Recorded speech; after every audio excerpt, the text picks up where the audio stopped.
In our last lesson, we added numbers with sum less than 10. With sum less than 10. None of the addition was greater than 10.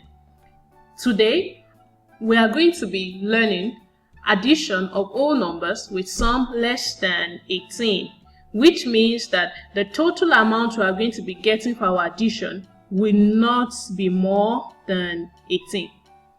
We are going to be using bean seeds today to count. I already have my own bean seeds, so I want you to get yours.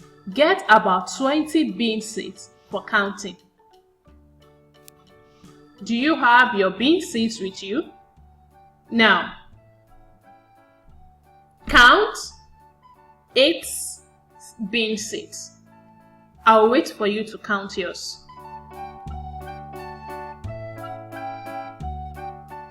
Okay, that's enough time to count. Now, count 9 bean seeds.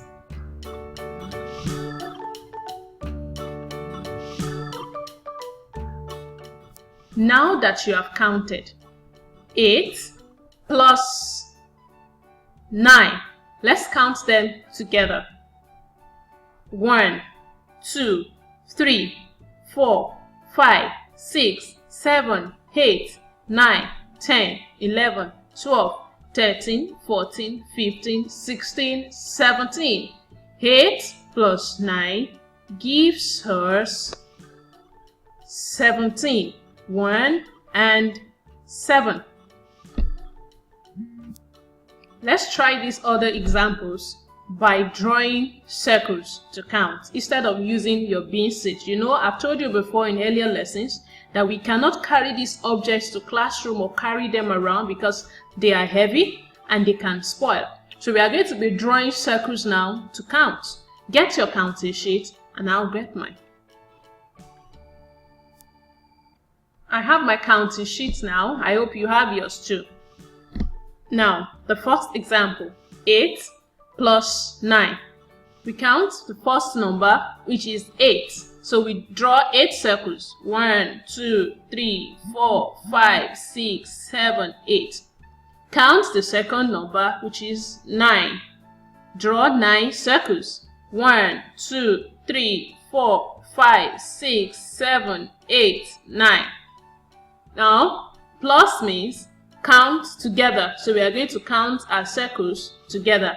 1, 2, 3, 4, 5, 6, 7, 8, 9, 10, 11, 12, 13, 14, 15, 16, 17. So 8 plus 9 gives us 17. Now let me teach you a little trick to be faster when you are counting. Instead of having to count the two numbers, we already know that the first number is 7. We're just going to be counting the second number in this case. So we count 1, 2, 3, 4, 5. We know this is 7. So how do we count it together? We just say 7, 8, 9, 10, 11, 12. 7 plus 5 gives us 1 and 2, 12. Now, 4 plus 6. We will not count the first number. We are going to count the second number. Let me count it just right beside so that you understand better. 1, 2, 3, 4, 5, 6. We already know that this number is 4. So we are going to start counting from 4. 4, 5, 6, 7, 8, 9, 10. 1 and 0. You see, we were able to count faster.